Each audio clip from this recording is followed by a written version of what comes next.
जम्मू कश्मीर सीमा पर भारत सरकार ने एक बड़ी और सराहनीय पहल के तहत भीष्म क्यूब्स की तैनाती शुरू कर दी है। ये भीष्म क्यूब्स दरअसल चलते फिरते अस्पताल हैं जो किसी भी युद्ध या आपात स्थिति में घायल सैनिकों और नागरिकों को तुरंत चिकित्सा सहायता प्रदान करने के लिए विशेष रूप से डिजाइन किए गए।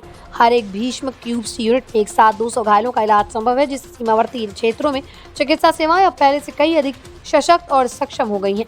ऑपरेशन सिंदूर की सफलता के बाद पाकिस्तान की ओर से जम्मू, उधमपुर, पठानकोट और अन्य सैन्य ठिकानों पर हमले की कोशिशें तेज हो गई, जिन्हें भारतीय सेना ने विफल कर दिया।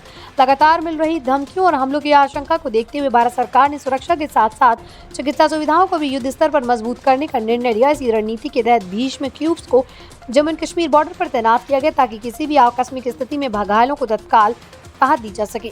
भीष्म क्यूब्स पूरी तरह से मॉड्यूलर और पोर्टेबल हॉस्पिटल सिस्टम है, जिन्हें युद्ध, आपदा या किसी अन्य आपात स्थिति में आसानी से किसी भी स्थान पर स्थापित किया जा सकता है। ये अस्पताल surgical theatre, ICU bed, radiology unit, दवा भंडार और शारीरिक पुनर्वास उपकरणों में लैस है।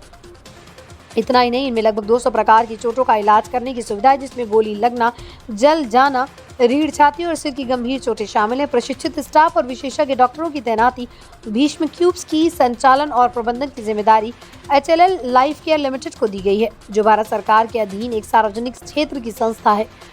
HLL ने पहले ही संबंधित क्षेत्रों के 300 से 400 डॉक्टरों और मेडिकल स्टाफ को ऑनलाइन और ऑफलाइन ट्रेनिंग दी ताकि वो इन क्यूब्स का इमरजेंसी में कुशलतापूर्वक उपयोग कर सकें। इस व्यवस्था को सीमावर्ती क्षेत्रों में इलाज अब और भी संगठित और प्रभावी हो गया। भीष्म क्यूब्स भारत सरकार की आरोग्य मैत्री योजना का हिस्सा है, जिसे प्रधानमंत्री नरेंद्र मोदी ने शुरू किया था। इस योजना के तहत भारत न केवल देश के भीतर बल्कि प्राकृतिक आपदा से प्रभावित अन्य देशों की मेडिकल सहायता और दवाइयां भेजता है। भीष्म क्यूब्स जैसे चल अस्पताल न केवल देश की आंतरिक आपदा प्रबंधन क्षमता को बढ़ा रहे हैं, बल्कि भारत की सॉफ्ट पावर को भी अंतर्राष्ट्रीय स्तर पर मजबूत कर रहे हैं। भीष्म क्यूब्स की जम्मू कश्मीर बॉर्डर पर तैनाती एक रणनीतिक और मानवीय पहल है। इससे साफ है कि भारत अब सिर्फ सैन्य शक्ति में नहीं बल्कि आपात स्वास्थ्य सेवा में भी आत्मनिर्भर और अग्रणी बन रहा है। ये क्यूब्स न केवल सैनिकों को बल्कि सीमावर्ती इलाकों के नागरिकों को भी आपातकालीन स्वास्थ्य सुविधा मुहैया कराएंगे।